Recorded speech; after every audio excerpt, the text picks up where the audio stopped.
Hello, and welcome to the Duke and Dutch Show. I am Duke, and we are joined by my buddy Dutch. Hello. We got a show for you today.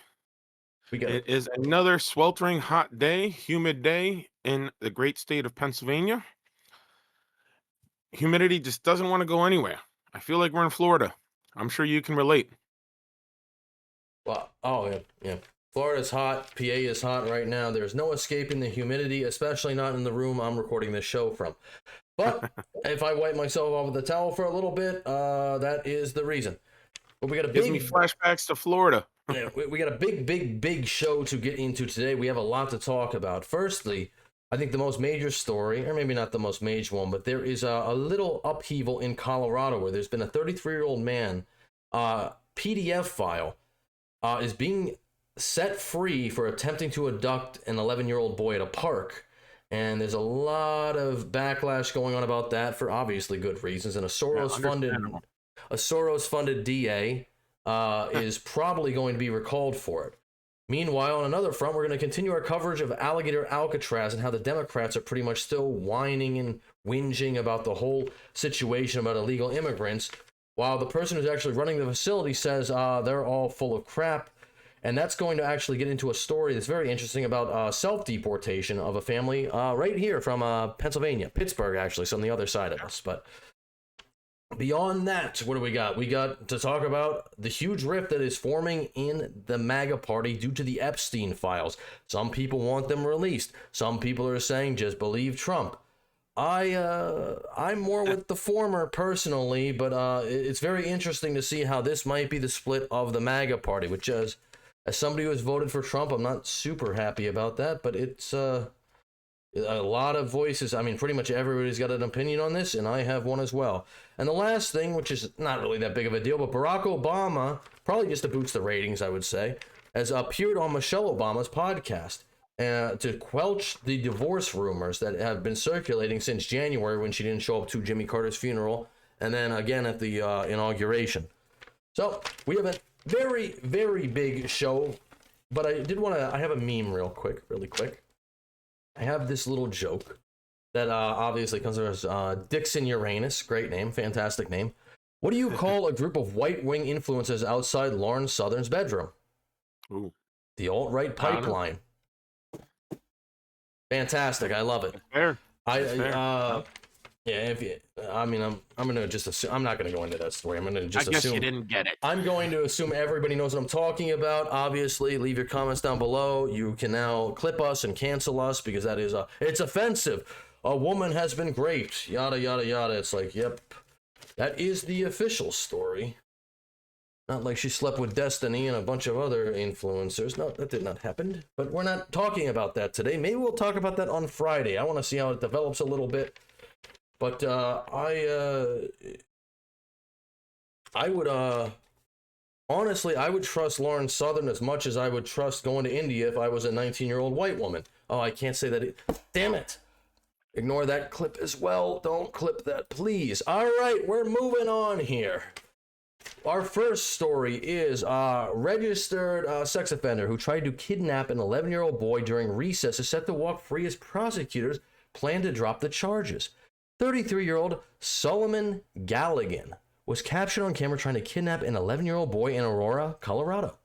The 18th Judicial District Attorney's Office now plans on dismissing Galligan's charges because he is incompetent to stand trial. That seems to happen quite a lot.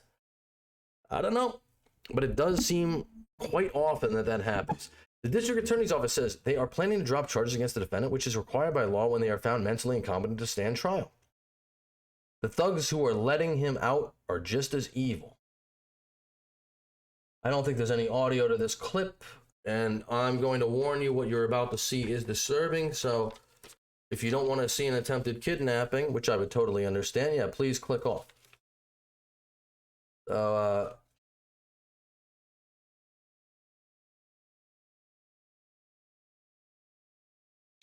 this is apparently at a recess at a school.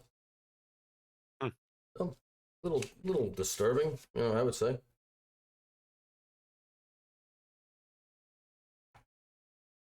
But, You can clearly see the attempt of this person. Picture right here. Mr. Solomon Galligan. I'm not even going to use I can't use the word Mr. I'm sorry. I might be misgendering them. And this might have nothing to do with it, but I found it was interesting, so I wanted to include it. Gender affirming care seems very insufficient.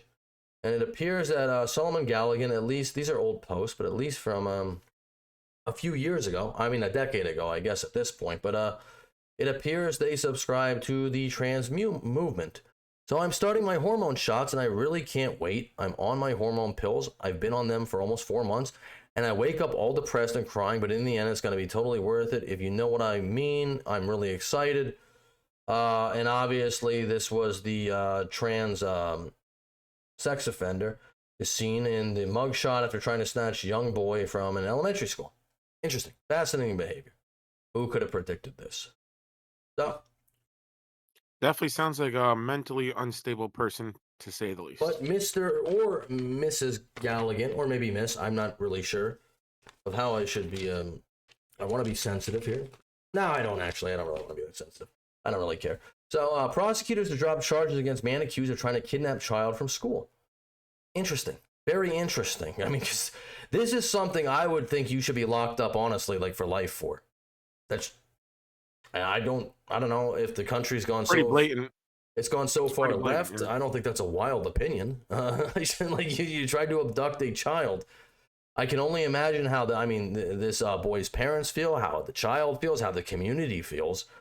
But it is not how the DA feels. So that's what you have to really keep in mind, folks. The DA does not feel the same way. This is a didn't do nothing good boy right here.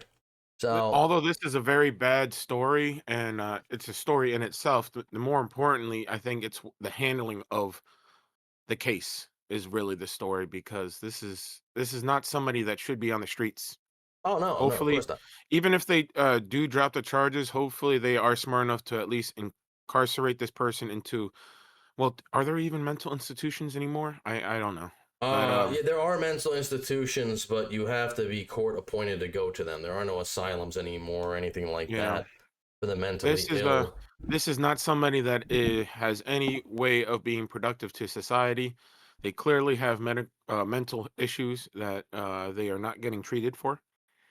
Especially since, I mean, like the pictures that you showed, it's been 14 years, and they turned from what we saw previously to this Well, person now in front of us. I don't care if And they want to be trans, but they have a history apparently of trying to abduct well, children. So it's like I don't know how this would possibly yeah, it has nothing to do be with the safe for transgender Aurora, specifically. Colorado, or anything like that for this deranged lunatic to be Besides out. the Like, stance, the stance of transgender being a mental issue, I think kind of this is somewhat evidence for that case, because clearly there is mental issues here that may not have been present 14 years ago. I don't know what happened in between now and 14 years, besides the hormone treatments and anything else that may have happened to this person. But they are not a member of society. They are a scary no, well, that's the problem. Actually, potential danger they to are society. they are a member of society, and they've been released back into society because this DA will not prosecute this person because of mental incompetency. That Yeah, is the and that's the problem. problem. That is the reason They're we're covering the story. Yeah, like they're competent enough to attempt to hurt a child, take a child. They should be competent enough to face the consequences of that, I would think so, but at least. let's see, we're gonna read it here a little bit. A man accused of attempting to kidnap an elementary school student during recess last year is expected to have his charges dropped. According to multiple outlets, the 18th Judicial District Attorney's Office in Colorado intends to dismiss charges against Solomon Galligan. The 33-year-old was arrested and charged with attempted kidnapping in April 2024. Picture of him right here. I mean, listen, I don't like to judge people solely on looks because I wouldn't like if somebody did that to me, but it's like this doesn't look like an upstanding citizen, in my opinion. That's just my opinion. Cancel me down below. Go ahead. It just, I don't know. It just doesn't look like a very upstanding person, and especially if you're caught, I don't know. Aurora police said he walked on his school grounds at Black Forest Hills Elementary School and approached a group of children during recess, trying to grab an 11-year-old boy. The children ran away to escape Galligan that afternoon, and they were able to run for help. The boy's mother said her son gave police Galligan's description and told them that he had white powder or some sort of substance on his face, along with smelling like alcohol. So he was probably under the influence of multiple things, it sounds like. Officers are able to catch up to Galligan and take him into custody. However, Eric Ross, a spokesperson for the 18th Judicial District Attorney's Office, shared that a doctor has found Galligan incompetent to stand trial last month. What a surprise. When a defendant is found mentally incompetent to proceed and is being civilly committed for mental health treatment, we are legally obligated to dismiss charges. That's a crazy statement, I think. Authorities said Galligan has a criminal history, which includes a 2012 conviction for failing to register as a sex offender. According to Ross, his office intends to only release Galligan to a mental health facility. KMGH reports that Galligan has had 4 criminal cases throughout the state dismissed, with the issue of competency being raised in all of them. I mean, if this is the laws, is that not the craziest thing you've ever heard? Like, I think that's insane. What state is this? Colorado. So either way, I think the issue really stems to inappropriate laws. Colorado, I know they have some crazy things that happen there. Things are a lot lax there. Sanctuary states or cities, sorry. This this is not something that should be allowed. I'm sorry. They need to change their laws, their policies, because if all you have to do is test incompetent by a psychologist, I'm sure he's not faking it. But at the same time, does that mean he should be allowed to just be released to society and repeat the offense? Like, how many times does a person have to commit an offense before we have to say enough is enough? And from what you stated 5? before, those pictures and the statement from that gentleman was from 2011, and then apparently in 2012 was convicted of not registering as a sex offender. So they've been a sex offender for almost half their life at this point. Which would be a reason enough not to have them in society, in my opinion. Yeah. Why is this person allowed to continue to potentially harm children? But obviously, whatever they're being complacent with it. They're allowing whatever it. That's crazy. Well, whatever they're trying to do is clearly not working. 4 criminal cases have been dismissed. 4. Yeah, that's what I'm saying. Insane. Like, how are these policies designed to the point where they allow something like this to just happen? And nobody is talking about. I don't know what the term is but like to change regulations, to change policies so that this stops happening. Well, I think there's. How could you live in Colorado and be okay with this being acceptable? Well, I don't think that people are. I don't think people around the United States are. I mean, they have a power to vote and they have a power to pick their representatives. And if these are the type of laws that their representatives are creating, I mean, maybe they should be voicing their opinions about this. Well, people are voicing their opinions, and that's what we're going to get into next. This is still the same subject here. Yes. This is District Attorney Amy Patton. She's a Soros-funded DA, and she's getting a lot of flack. District Attorney allowing the child sex predator to walk free is Amy Patton. Amy Patton. Now, please, bear with me 1 second. I'm dumb. I'm a dumb guy over here. What does so she is backed by Soros? She was funded by Soros? Yep. She was sponsored by Soros? Like, what does that mean? Well, you can see that Soros has contributed quite a lot to her campaign. That's why I come up with the receipts, because if I didn't have this stuff, I wouldn't know either. Obviously, I'm not into the finances of a specific district attorney, but you can see right here, Jennifer Soros. Sure is telling. Yes. Jennifer Soros, transactions going into her account. Again, Jonathan Soros. Again. Gregory Soros. Again. Alexander Soros. Again. Jonathan Soros. Same person. Again. The whole family. Jennifer. So, I didn't total this all up, but let's see here. 400, 1,000. So that's what? 1,800. 1950. Roughly at least 21,000. 2950. We're at like 4,000 range. Yeah, so they gave her about $5,000. And this is what the Soros family does. They pump a lot of money in, and they do this so they get political favors from judges. But what I would really like to think about is, like, what would the possible reason be to try to do something like this and try to release somebody like this back into our society, unless you want our society to be destroyed? This is not a functioning person. This is somebody who's going to contribute nothing. They've already proven, I mean, 4 times at least, and that's not even counting all the way back, to 2014, 2012, whatever it was. You've already been convicted of some type of act against children where you have to register on the public sex offenders list. So it's just like, this is like the 6th offense at this point. Yeah. This is the that we 6th, 7th. that we know of. Crazy. Yeah, that we know of. So it gets he was really caught for crazy. But this person, obviously, Amy Patton here, who is, we're going to get into the recalling in a second, but apparently there was something that happened with this young woman, Caitlin Weaver.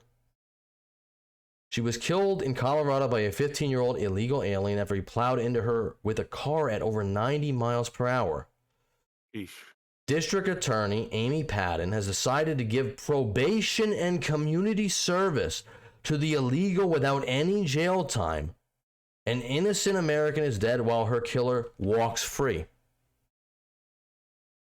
That's nuts. I would love to hear what the basis is. No matter what it is, There is no basis for that decision. It's not warranted. There's no way. basis. There's no way you could talk me into saying that. Oh yeah, it's okay. Well, he needs a second chance. That young, I don't care at this point their status of immigration.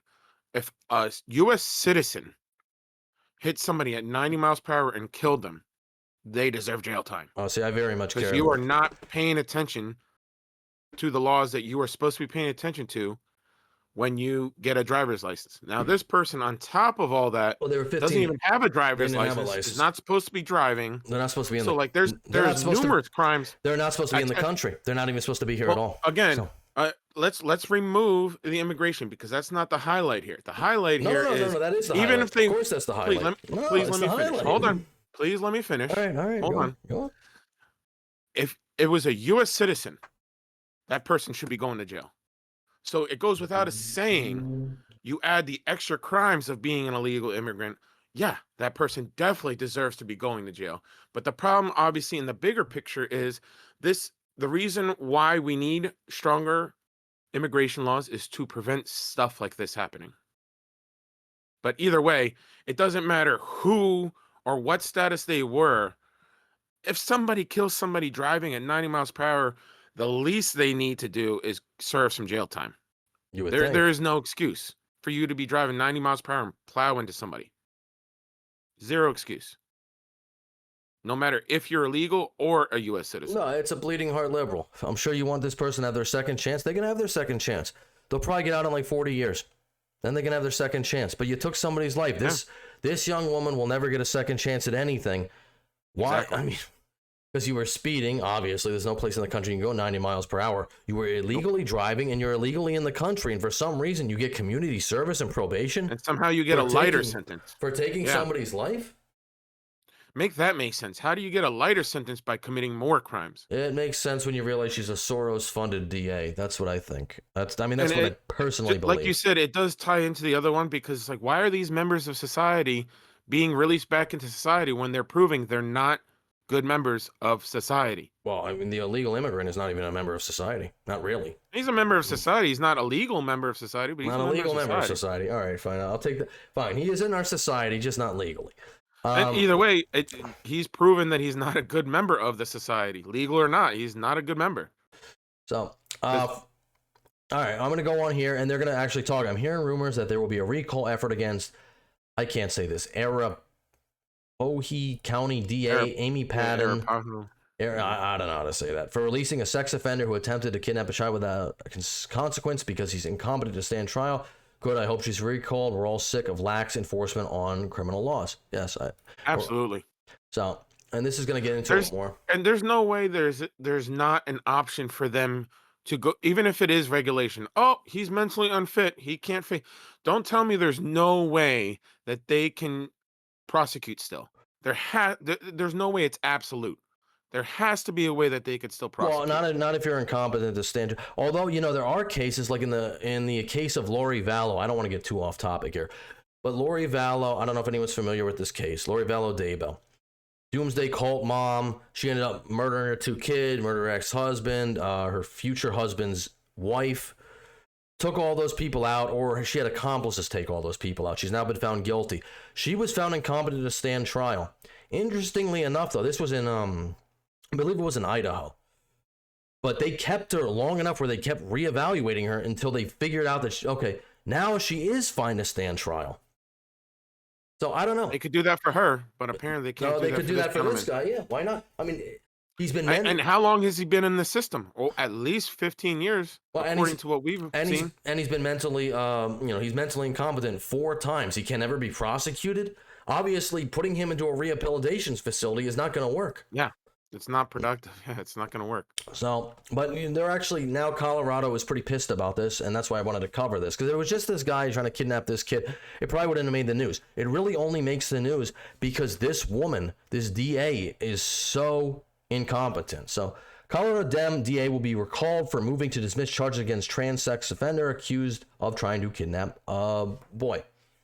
Democratic prosecutor in Colorado will be recalled for moving to dismiss charges against a transgender sex offender accused of trying to kidnap a boy from a schoolyard, a local poll told the Post on Monday.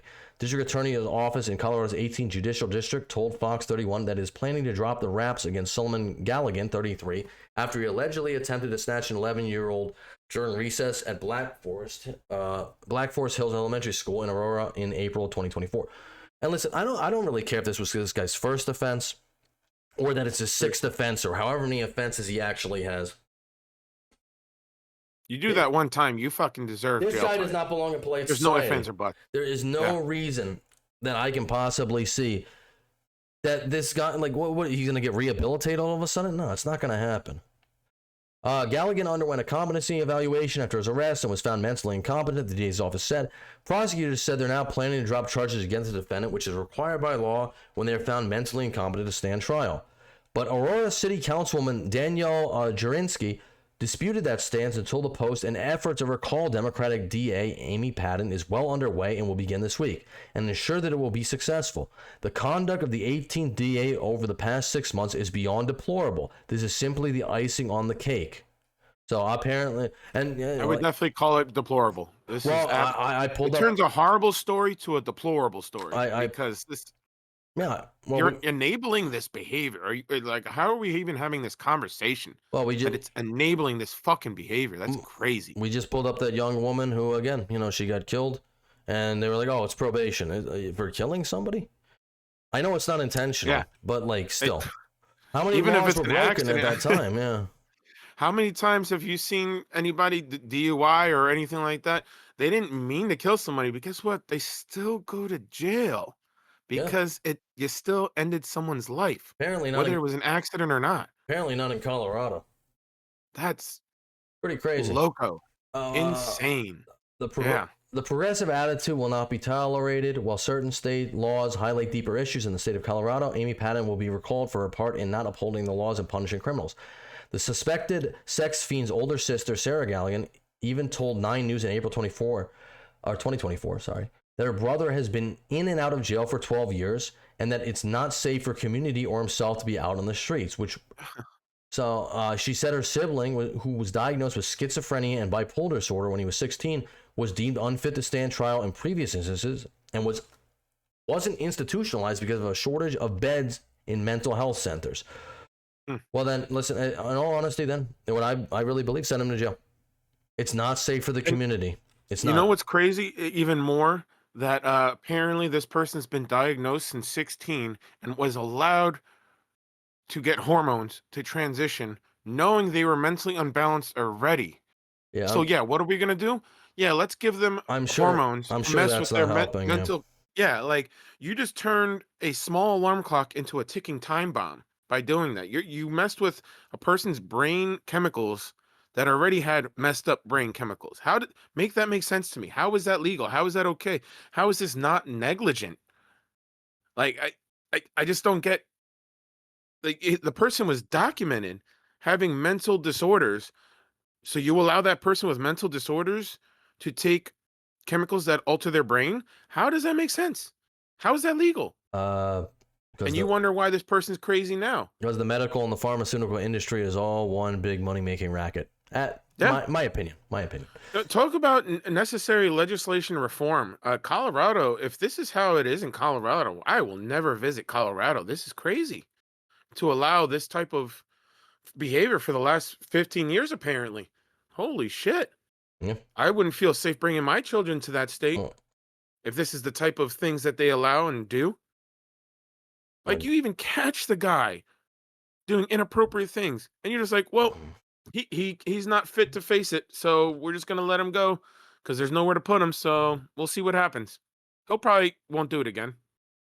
uh, yeah, Like, yeah. you're willing to bet children's safety on that? Well, That's fucking nuts. well, if our math is correct and we actually know everything that's going on, I mean, 7 is a lucky number, so maybe there won't be a 7th time, but or maybe after another time there won't be another time because that would be the lucky number. I don't know. Again, yeah, this person. As soon as you read that he was documented with mental issues already, and then he transitioned, it's like, what? How? Well, I don't know if it actually I, specifically says. that's what Whatever. It's you still just not. read. It's still not. He was diagnosed at 16, didn't transition till to what we read earlier, didn't transition till 18, 19. Did it? So he was diagnosed at 15, 16, transitioned at 18, 19. That's Oh yeah, that's crazy. I guess so. Yeah. Yeah, according to the facts and the dates, that's what it says. All right, well. That's crazy. Let's see. Continue on here. It just really sucks. He had to do something so eye catching for everybody to see. He's not well, and he's not okay to be out and be on his own. This is his sister saying that. So And obviously, that's his biological sister saying you this, should obviously probably be taking. I mean, if she's saying that, normally family always comes and sticks up for you. But like, if your family's saying, "Listen, I just don't know," like that's. like he's not safe for himself or other people in No, society. yeah, he should. That's her quote. He's not safe Yeah, for society he or should himself. he should be institutionalized, and if there is no place to put him in one of these mental health facilities, then he should just go to jail. It's pretty basic.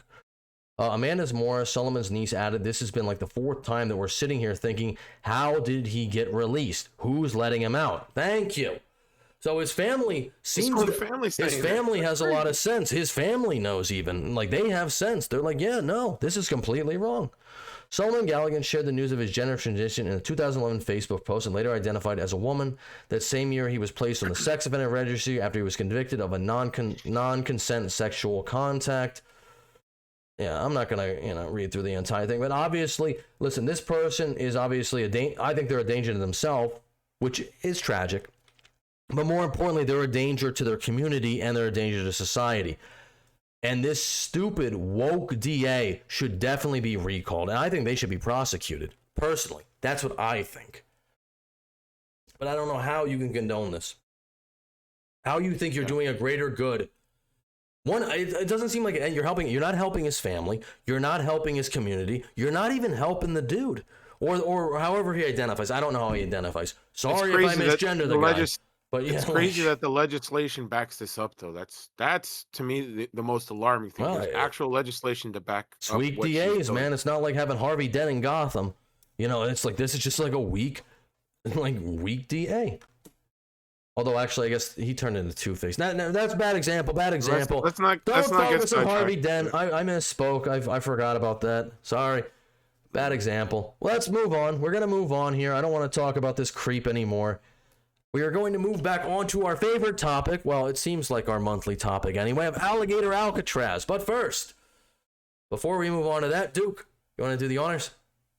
Make sure you like and share, and definitely subscribe. Subscribe, comment Most down below. importantly, comment. Let us know.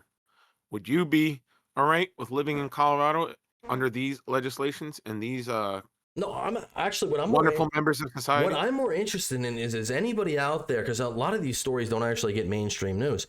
So, and this only came to me because of Twitter, obviously, because it's blowing up the fact that the DA is so irresponsible. Has this ever happened in any community where you've lived before? Let us know. That is please. what I'm more curious about. Can you name another example? Because I would love to look up on this, because it's like, I think these woke DAs, they see the good in everybody. I'm like, listen, there's to not... the point where, do you know of any actual case in your area where people are committing crimes and getting let go because of their mental acuity? That's interesting. It To the does fact happen. where they're just, yes, but to the fact where they are released, just no institution, Well, no therapy, no probation, no nothing. Well, that's why I Like, brought up the is it really like that? Like they, oh well, let's here you go. Open the doors, let him go.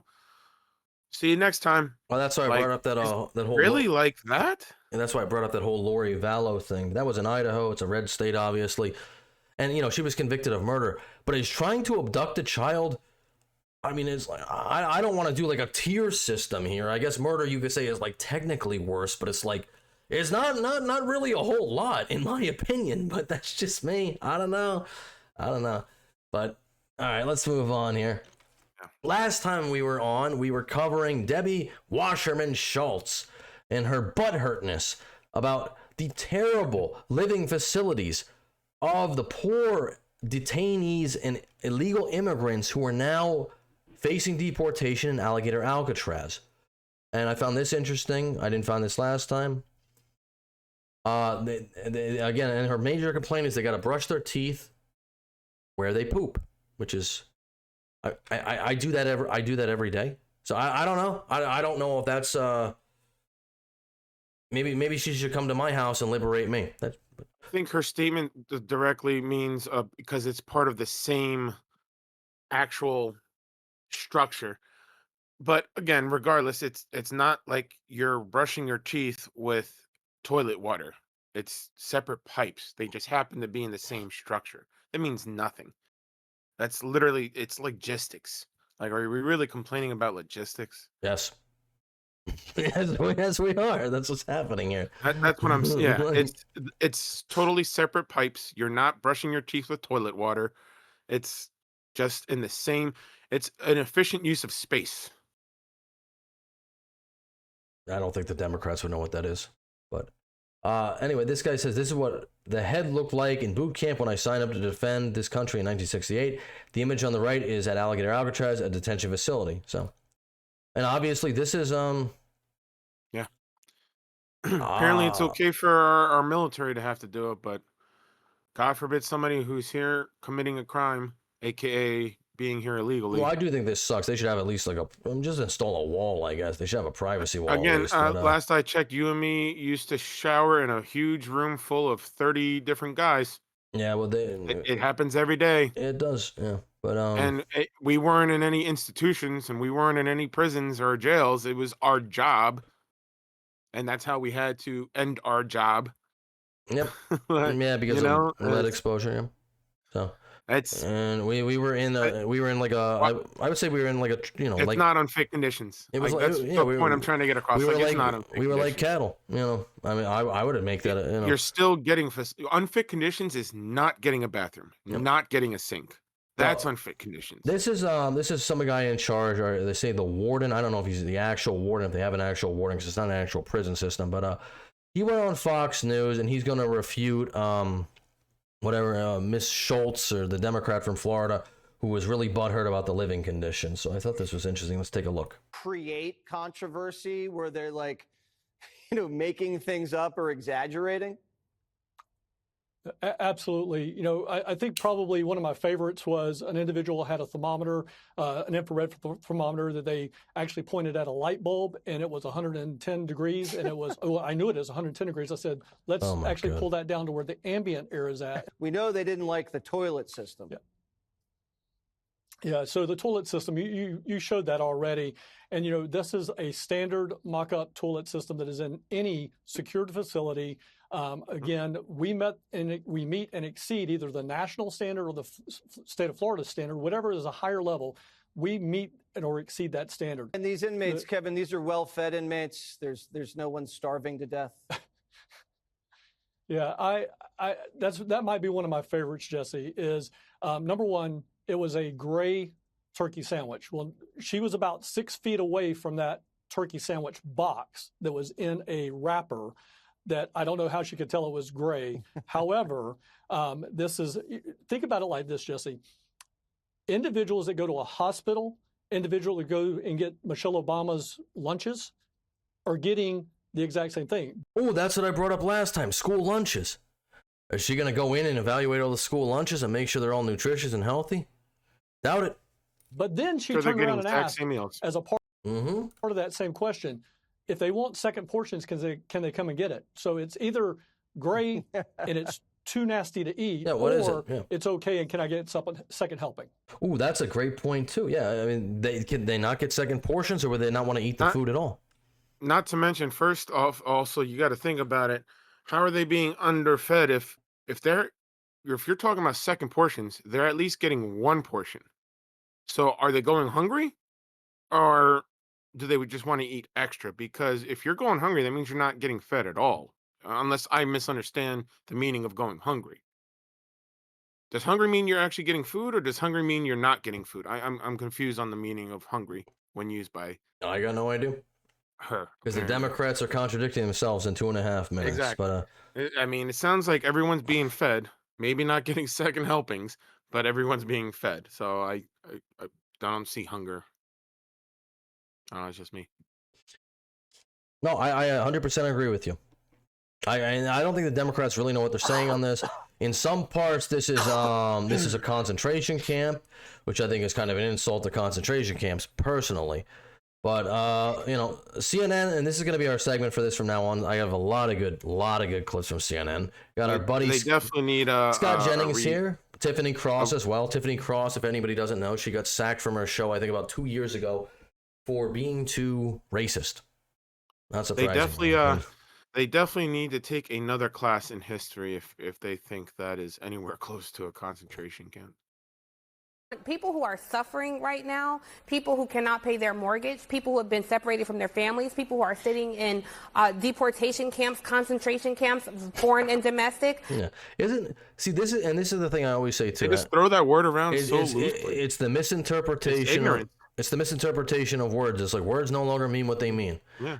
Hitler is no longer Hitler. Nazi are no longer Nazis. Everybody who disagrees with me is now a Nazi. It's like once you're insulting every words. person that was ever in a concentration camp by calling these places like they.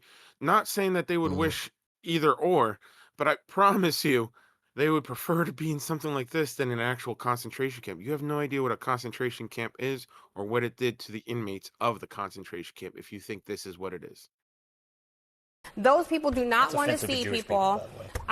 It is. No, it's it is. not. I'm Jewish, and it is not Thank you. offensive. It's It is not. It's not. offensive. It's not a It is death Get a camp. 1,000 texts. God, People do not. it's Comparing not a that to death- the I Holocaust imagine is the wild. 1,000.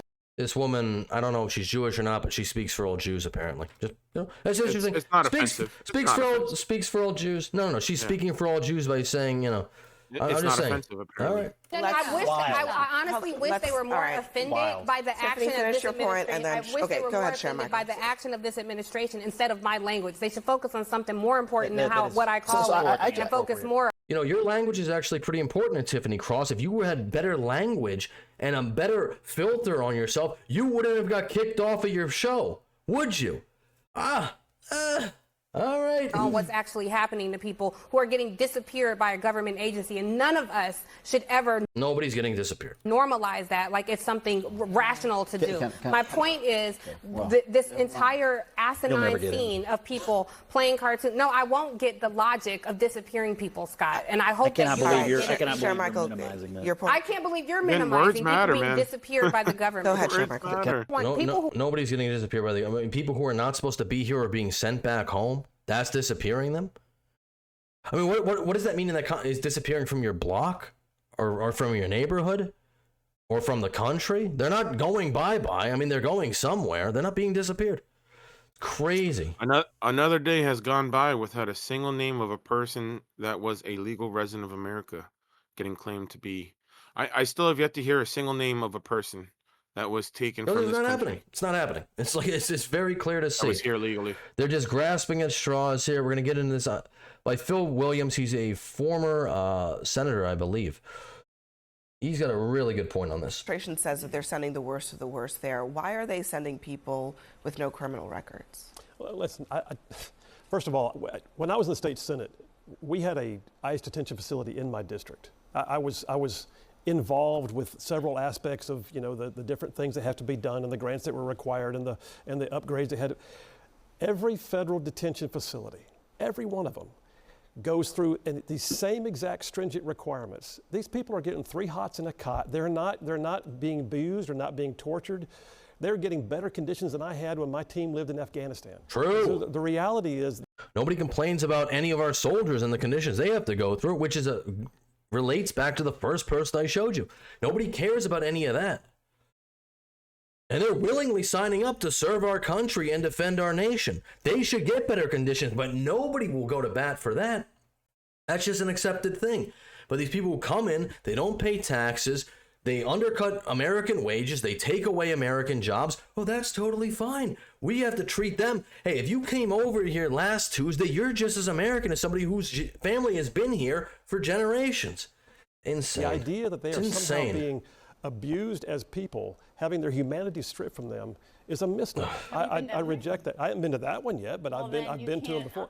I do not have to walk in the door to know what the requirements are for the federal. It's crazy. True. This woman is arguing with him when he already just stated, like, he used to run, or he used to at least be part of running an ICE detention. So, like, Well, because he hasn't been to this one, it's already stated that this one's quality is already above the standards.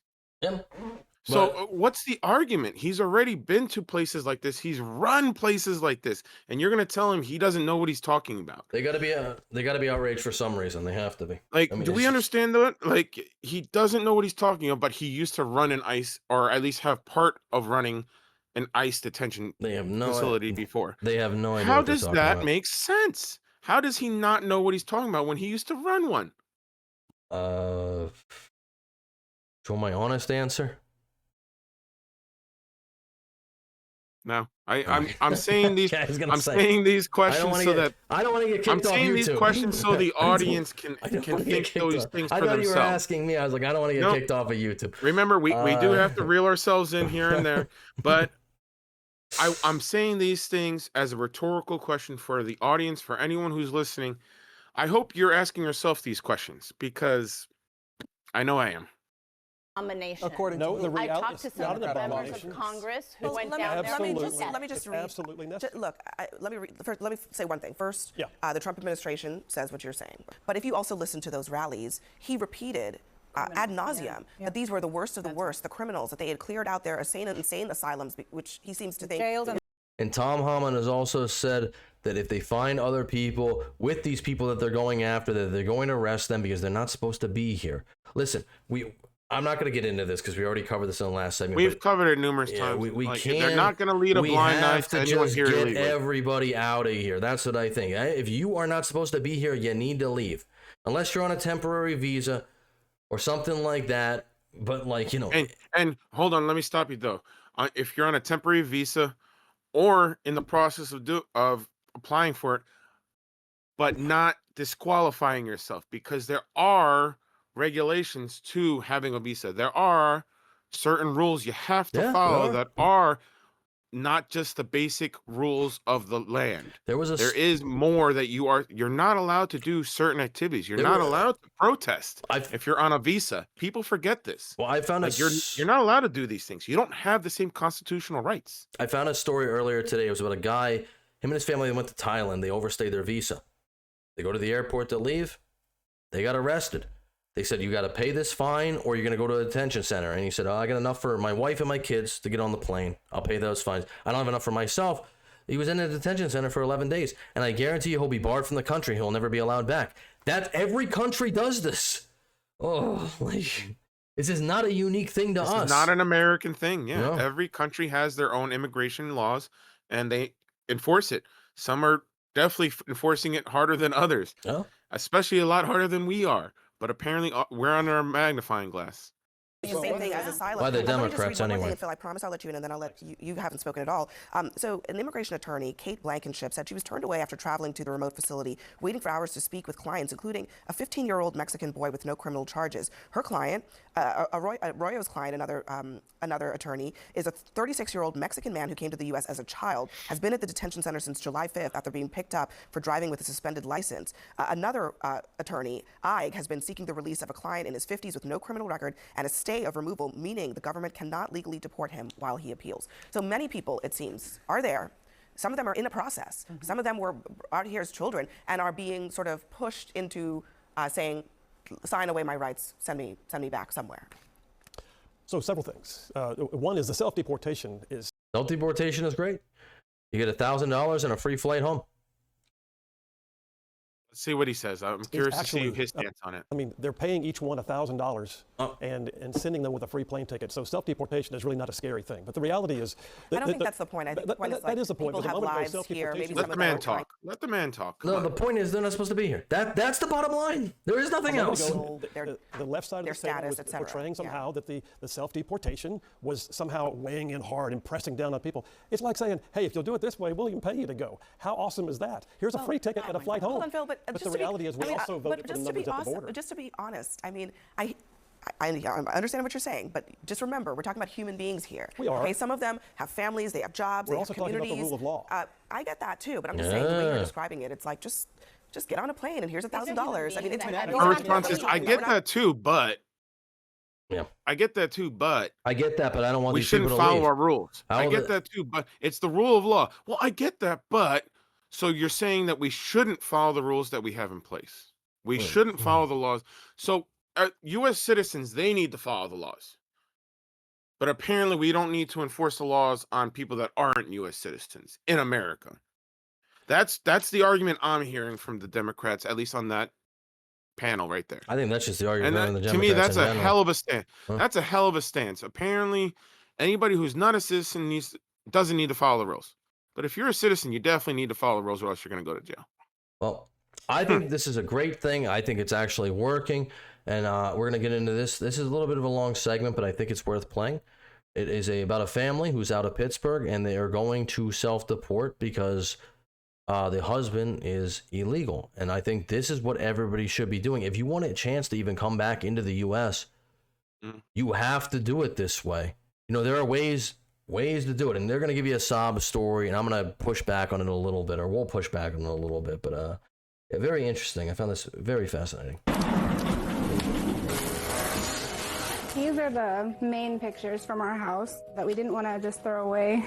Sasha Mendoza has the impossible task of packing up her family's life in Pittsburgh into a handful of suitcases. It's really hard to tell a 4-year-old that they can't bring their toys or their stuffed animal. There's just not enough room. We can't put a stuffed animal and then have no pants. You can just ship boxes. You can easily ship stuffed animals.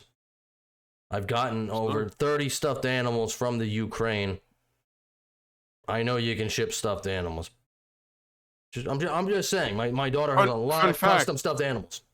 And fun fact, I believe there's some money given to them to pay for whatever they want, like shipping items. If they wanted to. Well, maybe that's a money thing. I don't know, but I'm just saying. If they wanted to. You can't. It's not like you can't send boxes around the world. I know I ran an eBay business for many years. I've sent things to a lot of countries. Pretty much on every. I've gone to every continent except for. I believe the limit is Antarctica. 70 pounds. Most boxes can be shipped up to 70 pounds. It's a lot of stuffed animals that could be up to 70 pounds. Which no stuffed animal would be that heavy, so yeah.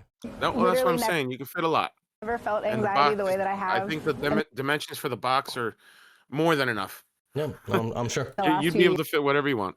Here. So you are saying bye to the U.S. for good? For good, yeah. Yeah, for good. Fearful of President Donald Trump's immigration crackdown, Sasha, her husband Julio, and their 3 kids are leaving behind the life they built together. What are you the most excited for in Mexico? The pool. The pool? And the beach. The beach? Julio is an undocumented immigrant from Mexico. Sasha and their 3 children are all U.S. citizens. They decided to make the move together only moments after Trump took office. There was an executive order being signed, and that was her call for, said, like, what do you think about moving to Mexico? And I said, honestly, at this point, yeah, let's do it. We're gonna move to Mexico. We're gonna move to Mexico, not today. And with that, the family began to wind down their lives, sifting through keepsakes and moving out of their home. Say bye to the house. Bye. Miss you. When you were dating, did your status as being undocumented come up at all? And then our first date, we kind of like were mentioning it without mentioning it. And at one point, he ordered a drink and he asked for extra ice. And I said, no, we don't do ice here. Let me regain my composure. Hilarious joke. It was love at first sight. He was like, that was like the only thing we needed to say. I get it. Ha ha ha ha When he ha. crossed the U.S. southern border, He's illegal. That's why. Oh, it's hilarious. when he was 11 years old, and he's lived in Pittsburgh ever since. One of his first concerns when we talked about moving is like, how am I going to watch the Steeler games? You're Pittsburgh. No. Just for context Man, here, just to stop it. He So moves here. hold on. Go ahead. You go. Well, he's 11 years old when he moved here. Can I go How old back? is he now? I don't know. How old do you think he looks? He's got to be in his 30s. I'm not going to assume, but he's clearly an adult at the very least. So from the time of being 11 to however old he is, whatever age it is, He's it's in kind his, of irrelevant He's at in this his point. 30s. No, I think it's very relevant, actually. Why did he not? No, it's irrelevant how specifically the number. He's had plenty of time to apply for status, and he chose not to. Why not?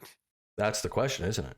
Since One of his first concerns when we talked about moving is like, how am I going to watch the Steeler games? You're a Pittsburgh native for all intents and purposes. Oh my God, yeah. What made Trump a second term more nerve-wracking for you?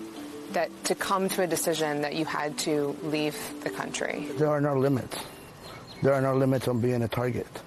The only main concern is like he looks brown, he looks different, he don't speak English. Pause this for a second. Yeah. Journalism. I would love an actual question that pushes the point. Why did you not file for legal status? You said you were here since 11 years. Like, that would have been the first, as soon as he told me he was here since 11 years old. Obviously, he's not going to file it at 11. He's not going to file it at 12, 13, 14, 15, maybe 16, you can argue. But okay, let's give him till 16, 17, 18. So you're 19 years old now. You're in this country. You've been illegal in this country now for 8 years. The thought never crossed your mind once, maybe I should file to become legal because... ... Does he look? We don't need to sit here and list the reasons why you should file to become legal. We know the reasons.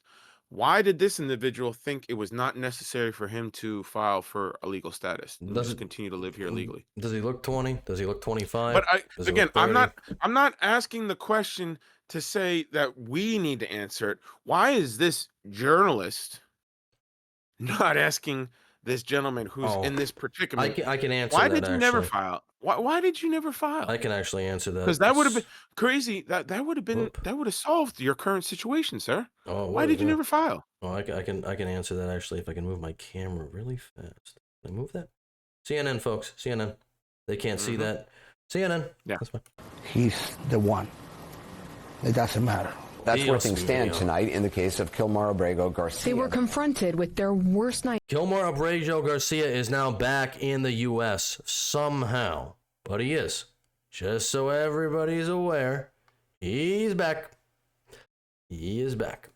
Nightmare. He's when not Kilmar released, Abrego though. Garcia No, he's not was released, but he's mistakenly back. deported He's not to a released. notorious mega prison in El Salvador. I can see myself in that, and I don't want us to wait until we're in the same situation. You're a legal citizen. You're fine. You can see your husband in you that. have no...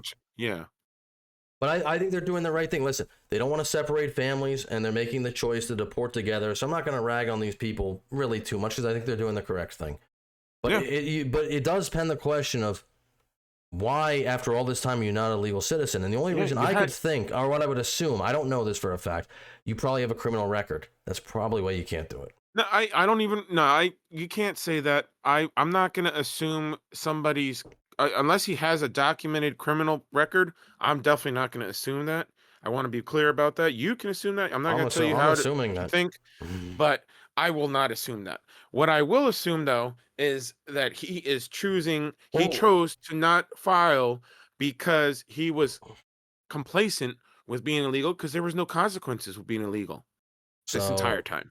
There wasn't anyone enforcing deportation of illegals this entire time. You think it's better? Apparently Obama was, but... So you just rather insinuate that he's lazy, just so I'm clear. I mean, what other reason? I go off the facts that is presented to me. If you want to present to me a criminal record, sure, then I will absolutely support your statement. But I don't see a criminal record, or at least I don't see it in this interview or any. I'm assuming they would have presented something if he had some type of criminal record. But it's CNN. if it's not, So, This is but CNN. let's put it this way though. Okay, let's remove he doesn't have a criminal record. So let's say it's not the criminal thing. Okay, Well, then he's lazy. what would be the other option? What would Lazy. be the other answer? Laziness, I guess. Like, just for argument's sake, let's remove the criminal aspect. He's not a criminal. Okay, so it's not that. What would be the other option? Laziness. Complacent, laziness. Yeah. Why would I need to file? Why would I need to spend money to become legal if nobody's going to come after me? That's the ideology that was built in this country for years. There can only be so many reasons. That's what I'm saying. So I don't know exactly, but that's the problem. Like, that's why this argument of, oh well, they're not criminals. First, we already talked about it. If they're here illegally, that's a crime. Secondly, the reason why these people never applied is because they think it wasn't necessary. They need to understand it is necessary. You need to do it the legal way. We will gladly allow immigrants into this country like we have been, like we never stopped. We still do. Doing. But you have to do it the legal way. You can't just come in here undocumented and expect to stay. That needs to stop, and we're stopping it. That's the point I was trying to get across. Like, they were too used to not getting in trouble for being here undocumented. Now we're enforcing it, and now they're like, well, I don't understand why. I just don't get it. That's the problem. You never got it. You never understood. You had to do this the legal way. You just got lucky for the longest time because we weren't enforcing it. But you were supposed to do it the legal way from the beginning. When you were 11, you weren't supposed to come here illegally. You were supposed to do it legally from the beginning. Yep. That's the point I was trying to get across. Well, there are people. And you take that risk. Anybody who does that takes that risk. You got to face the consequences. Who will say, you came to the U.S. illegally. Why didn't you do it the right way? What do you say to people? If you were to be put in my situation at my age to tell me do it the right way, the whole process pretty much takes about 15 to 20 years. You came here at 11. Yeah. And obviously he is, I mean, I don't want to bring his kids up really into this, but they are in the news portion of it. They look like they're, I don't know, they don't look like they're necessarily, I mean, they're young. Obviously they're underage, but it's like, you know, they look like they could be 10, 12, you know, the oldest kid. Look, I will play the game with you. Let's assume a little bit. How old do you think he is? At the very least, what, 35, 30? I have no idea. 30 at least, I would say.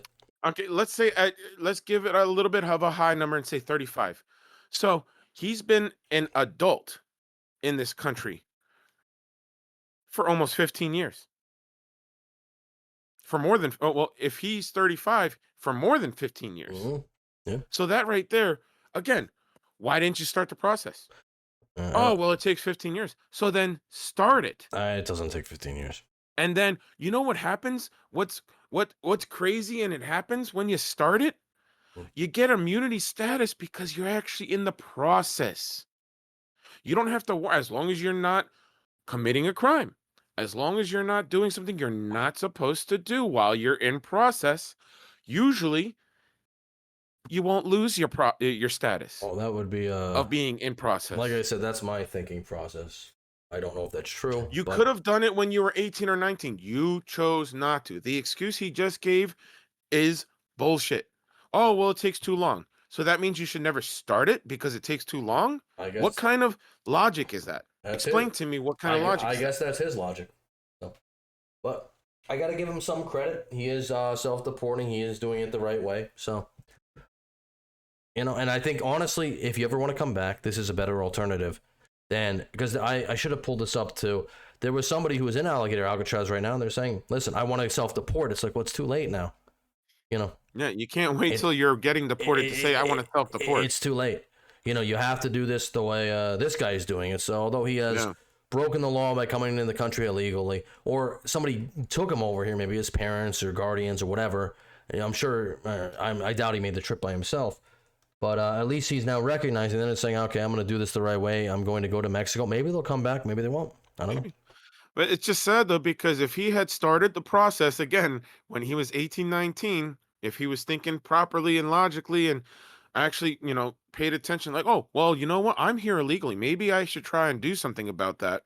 He could have been a legal U.S. citizen by this point, and they wouldn't have to leave the country. Well, that's what I'm They saying. could stay in Pittsburgh. This whole it takes where they were comfortable. This whole takes 15, 20 years to become a citizen. Is just pure cap. It's cap. By that time, I don't think my kids or anyone's kids who are starving or in a dangerous situation can wait 15, 20 years for you to come here and start working. What did we say that we could get when we get there? PS5. No, we did not say that. How did you approach the conversation with your kids? They know the realistic part of it, which is that it will be very difficult for them to adapt to, especially mostly language-wise. That's like our biggest thing. They're not anywhere near fluent, and they are going to be going into a school that is Spanish-speaking. Well, that probably be very hard for them. That's you. But for Sasha, leaving the U.S. also means saying goodbye to the places she's called home. You grew up at this house. What is it like for you to leave this house and what it represents to you? It is definitely hard because, yeah, there's a lot of good memories. This has always been like the kind of comeback place. As far as we know, we won't be able to do that.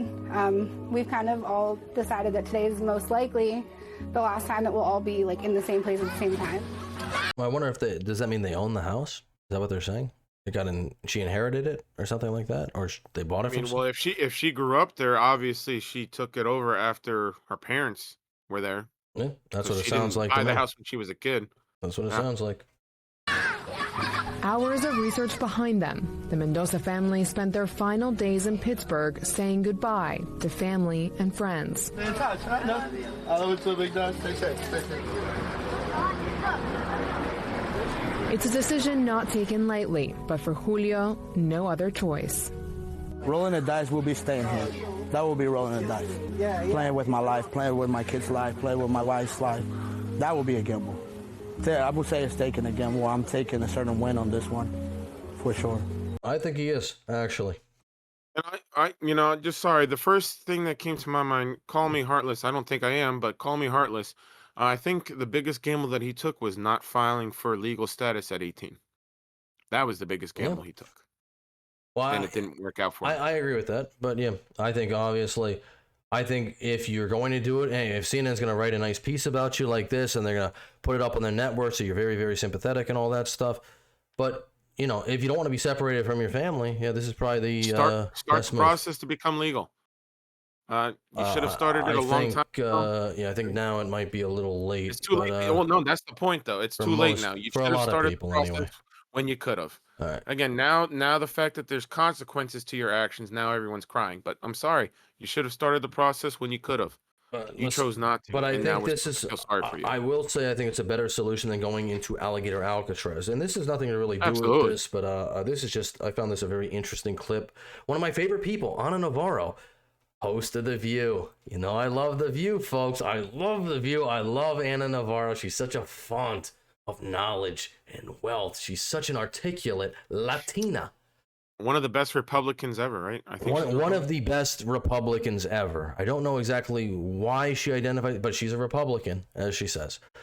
And I will, I'm not going to call a Latina woman a liar, because that would obviously get us canceled, so I can't do that. But this was just a very interesting exchange, and this is just kind of wrap up with the state of the Democratic Party, or where I think it's at.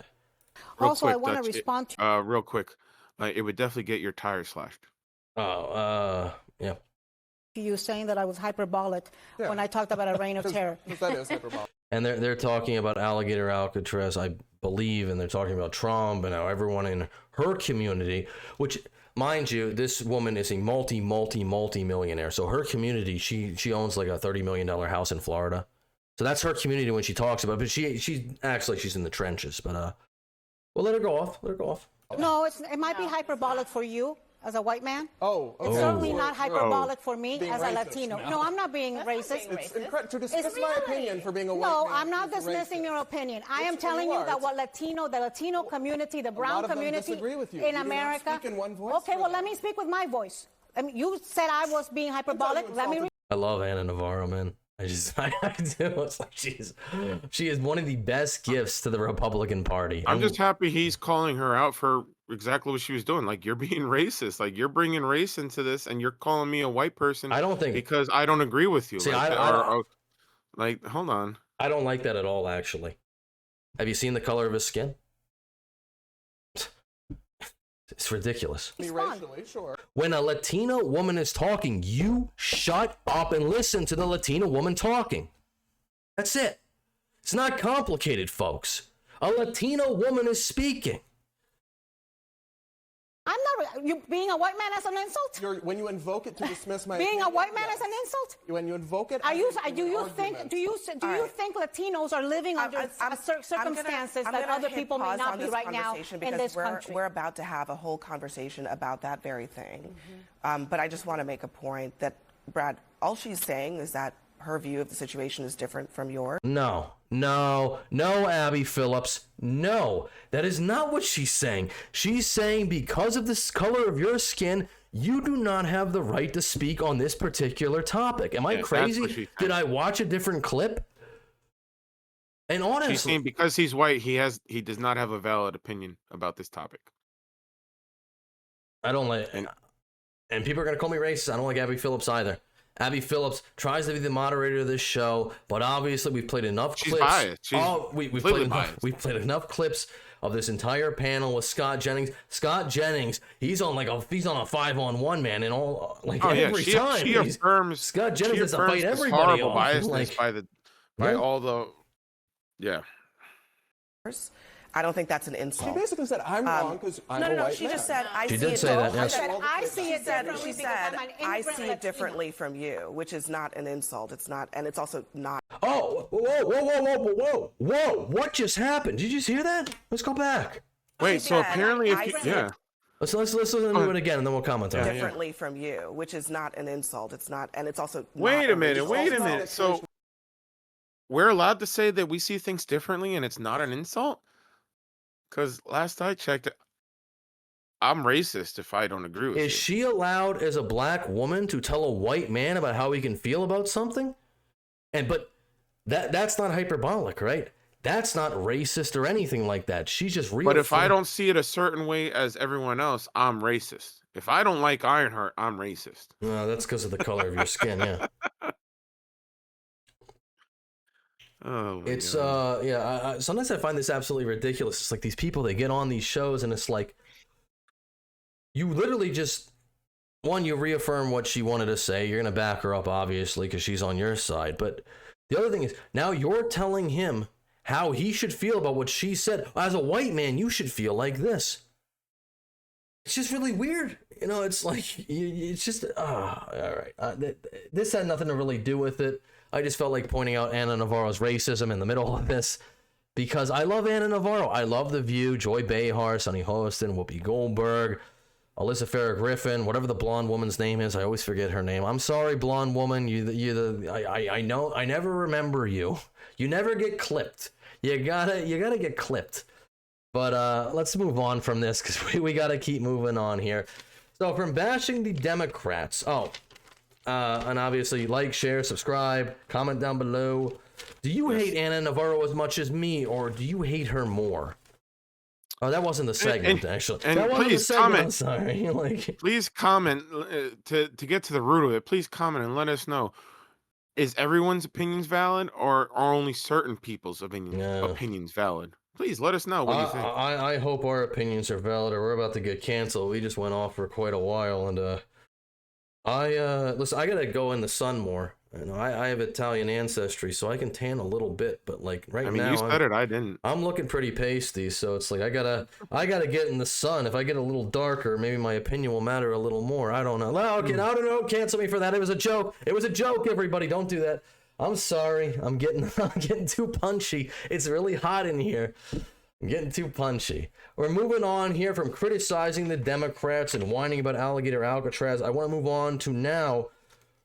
I got to criticize my beloved MAGA party. I got to criticize the Republicans, and I got to criticize 45 and 47 Donald Trump. All this surrounding from this complete 180 on the Epstein list. And I don't think there's anybody who could actually encapsulate this as well in a 22-second clip as Tucker Carlson did. What is it about Jeffrey Epstein that's so infuriating to people, so infuriating that it's actually causing seismic political problems? And I hope that they'll address it and it'll get better. I really do. But what is it? I'll tell you what it is. It's the frustration of normal people watching a certain class of people get away with everything every single time. That's what it is. What is it about Jeffrey? A fair statement. I don't think it's even. Listen, we know that Nancy Pelosi is an inside trader. We know that, and we know most of Congress. I mean, from the neocons, they're taking money from all the war hawks and all that stuff, or all the people with pushing the Green New Deal. They're taking money from all the climate activists, whether you're backed by Rupert Murdoch or you're backed by George Soros. We all know there is such dirty corruption in politics. And I think as the American people, we've accepted it to such a weird fault. Because we realize there's not much we can do about this. But this Epstein thing, I'm not even being hyperbolic here. It's different. Because this involves the trafficking of children to high-profile people, who they are, whether they're, political assets or they're in the movie industry or whatever it is. This is different. And if this is going to split the party, and I know people would get mad at me, and we're going to go both sides of this, I don't care. I think these, no matter what happens, this should all come out. It should. We're talking about children who were failed by, especially this topic, but no more cover-ups. Like failed by this their cover-ups. Just I would let some of the other cover-ups go. Actually, just not this one. Nah. This is like. I didn't vote for Trump, but at the same time, part of the reason why I thought Trump was going to make somewhat of a difference was because no more cover-ups. Well, I think Trump's done a lot. No more deep state. No more putting everything under the rug, and this is the complete opposite for sure. I've said this. I did vote for Trump, and I think Trump has done a lot of good. I think I was wrong, although I don't like how the whole Israel-Iran thing went. I think it did go pretty well. We'll see how that goes, because now Israel did kind of stab him in the back, so that was kind of dumb. I think the illegal immigration thing, I think he's handling that very, very well.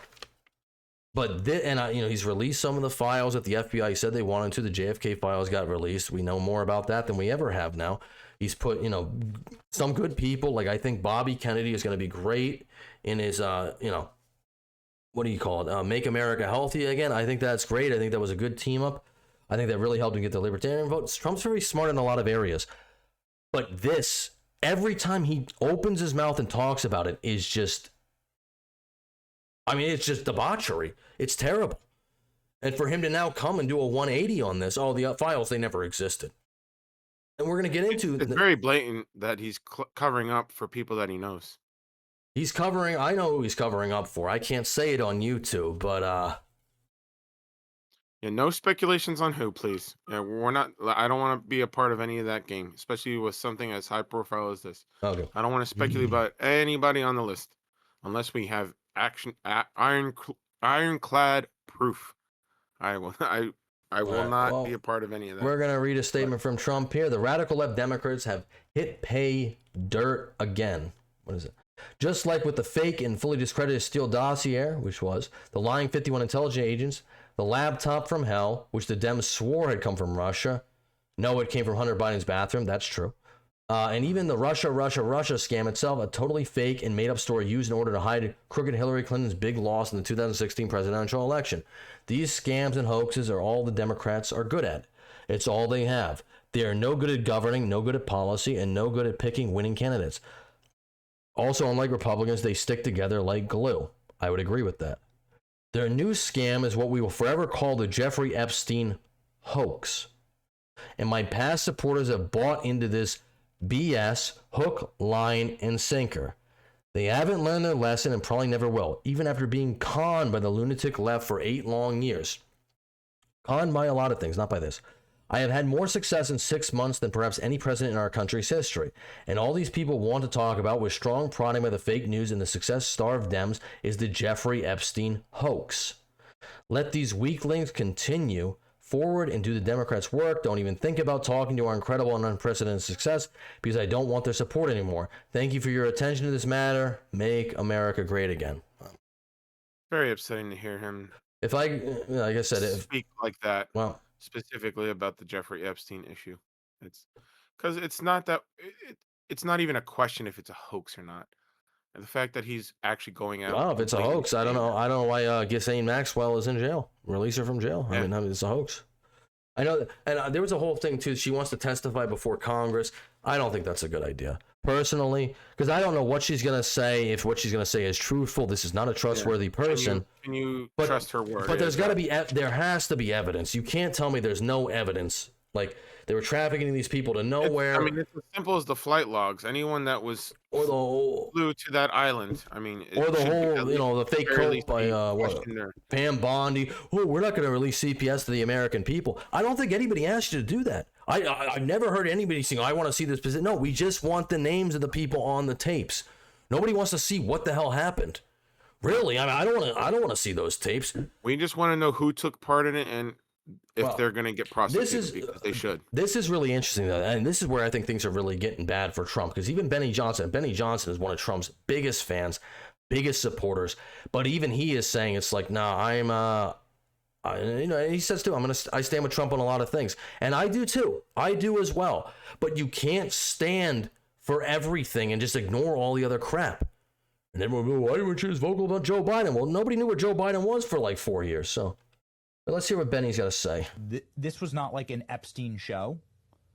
We weren't doing deep dives on it. It was something we were concerned about, and it's something that we covered with regularity when there was information that was brought up. So much of that information brought up was by President Trump.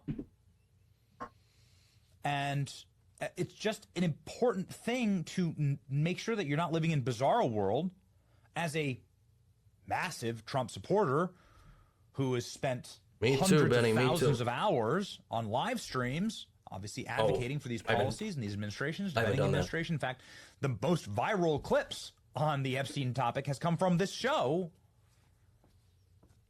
because it's a winning topic, frankly. And we spent.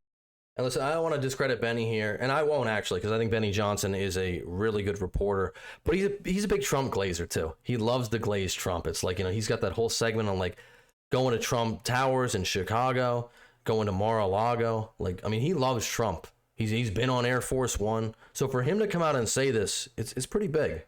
The entire first hour explaining why. And I wasn't planning on playing this clip, but well, it's here, so why not? Donald Trump began his political career talking about Jeffrey Epstein. We'll just play it very quickly here.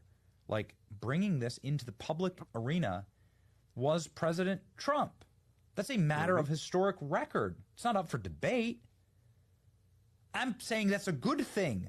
Like, yes, thank you for doing this. Donald Trump, it was 10 years ago. A decade ago, on stage, before anybody ever heard of Prince Andrew or Bill Clinton and Epstein Island. No one knew about those things. And Donald Trump's like, these people are monsters, and they deserve to be called out. And I'm running against one of the families who's totally implicated here, the Clintons. And this is what Trump said at the time. Bill Clinton. Nice guy. Got a lot of problems coming up, in my opinion, with the famous island with Jeffrey Epstein. You raised the question of Jeffrey Epstein in your remarks about in the Q&A. Well, I think he's got a problem. I mean, what do you think the problem will be? I don't know, but that island was really a cesspool. There's no question about it. Just ask Prince Andrew. He'll tell you about it. The island was an absolute cesspool.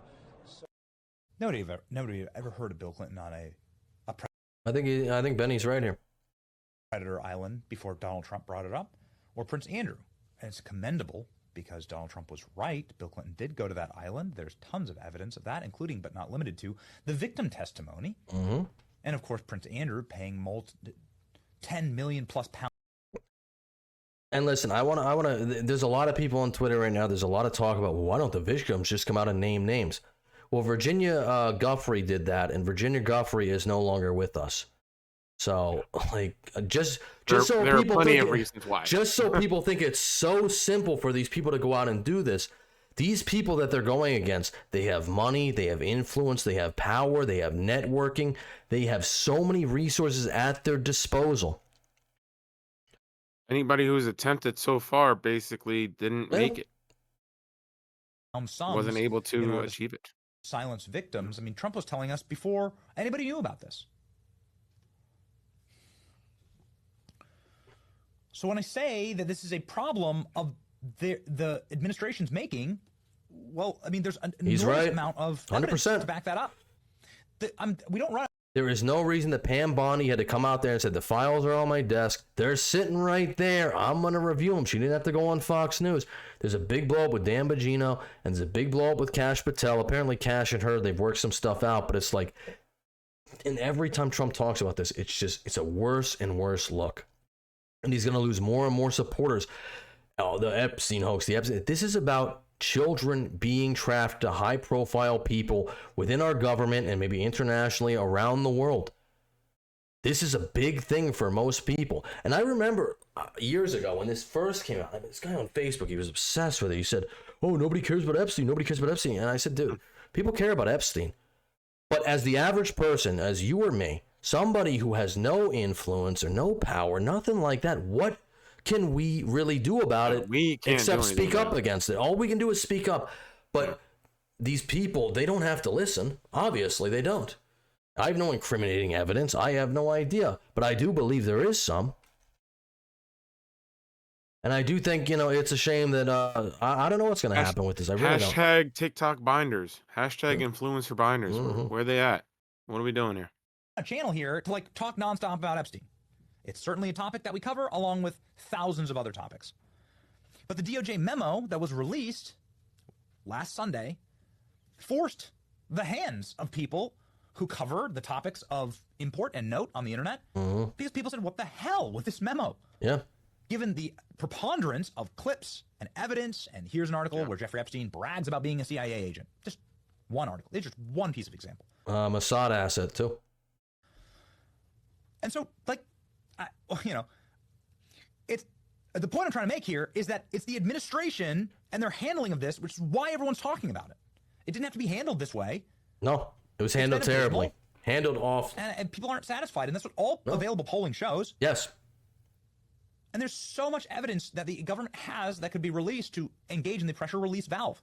And I think this is the biggest differentiator of who's in a cult and who's not in a cult. Because everyone's like, oh, MAGA's a cult. MAGA.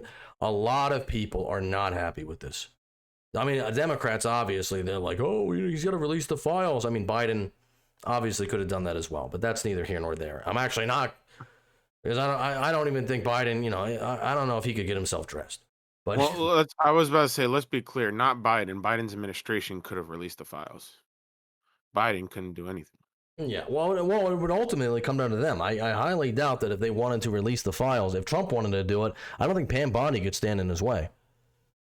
So it does come down to the question of, are you protecting somebody? Who would you be protecting? Yeah. And why would you be doing this? Because this is going to split your base. And it has split your base. The fact that Benny Johnson is speaking up against this. And Benny Johnson, he loves Trump, man. He really does. But I think everyone should speak up against this. I think the public has a right to know. Whether it's weather modification, JFK, repercussions be damned. Russiagate, as we have, I find it stingingly ironic. Thank you for that article. I find it stingingly ironic that Trump compares all of these things to these hoaxes, and the reason we know they're hoaxes is because evidence was released. Mm-hmm. I don't believe Trump is guilty of anything. I don't because if he was guilty of something, we all know that Biden would have released whatever was on him, at least, if there was anything on him with the Epstein files. But it gets down to, is he protecting somebody? And he probably is protecting multiple people. That's what I believe. I have no proof of that, but that's the only logical conclusion I can come to. These monsters that had fought Trump and tried to put a bullet through his head on live TV, they would have released everything.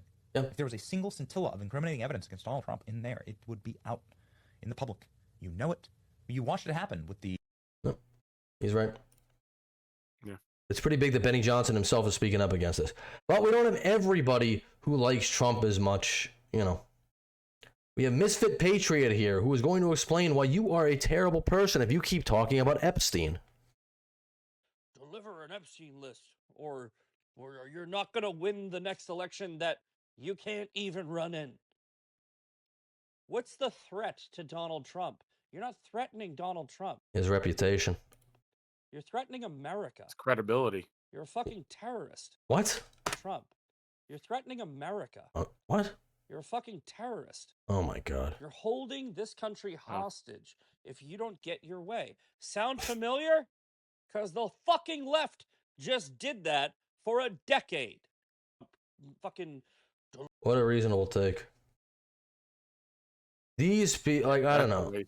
That's a silly, reasonable take, everybody. So now we're gonna actually hear from Trump once again, and you know what? He's gonna have to do something because the reporters are gonna just keep beating this, and they're not gonna stop, as they shouldn't. Well, eventually it'll go away. It will. Everything always eventually goes away, but this is not going to go away anytime soon. I can guarantee that. Mr. President, I know you want to move past all this intrigue over the Epstein files, but I do want to ask you to clarify something you said this morning. You said this was all a hoax. Has your attorney general told you this was a hoax? Whatever. Acoustics in the White House are pretty good. Side note. Evidence have you No, seen it's of not that? the Attorney General. No, I know it's a hoax. It's started by Democrats. It's been run by the Democrats for 4 years. You had Christopher Wray and these characters and Comey before him. And it's a bad group. It started, actually, look at the Steele dossier that turned out to be a total hoax. That did. The 51 agents, the intelligence, so-called intelligence agents, it was a hoax. That did as well. It's all been a big hoax. It's perpetrated by the Democrats. And some stupid Republicans and foolish Republicans fall into the net. And so they try and do the Democrats' work. Now it's the Democrats' work. Interesting. The Democrats are good for nothing other than these hoaxes. They're bad for policy. They're bad for picking candidates that can get elected. That's true. Like in New York, we have a communist running. That's he may get horrible. elected too, actually, but he'll destroy the city. He will destroy the city. I guarantee you, Zoran Mamdani gets in. We covered him before. He will destroy the city. That has nothing to do with Epstein. Or I don't think so. Anyway, I don't believe so. It could, I guess, possibly, but probably not. No, it's I call it the Epstein hoax. Takes a lot You didn't call it that 10 years ago. You didn't call that when you were running. of time and effort. Instead of talking about the great achievements, we've had a great gentleman.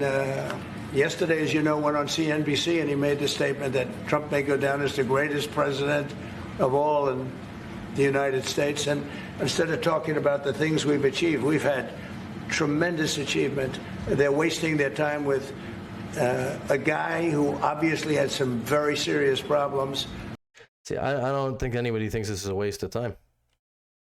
He will absolutely not go down as the best president if he sweeps this under the rug like he's. He might. I mean, it depends. I mean, he's done, like I said, he's done a lot of good. But if this there doesn't, is no way. I'm going to stop you right here, bro. No way can he be the best president if he is doing exactly the same fucking thing that he said during his campaign he wouldn't. He's acting exactly like all the rest of the other politicians. Oh, well, no, not this on is this, not no. draining the. No, this is like you're going against your goddamn campaign promise, your word, just like everyone else does. So how are you better?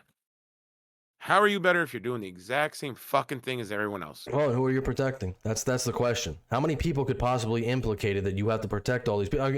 Because it could be so big, and I don't.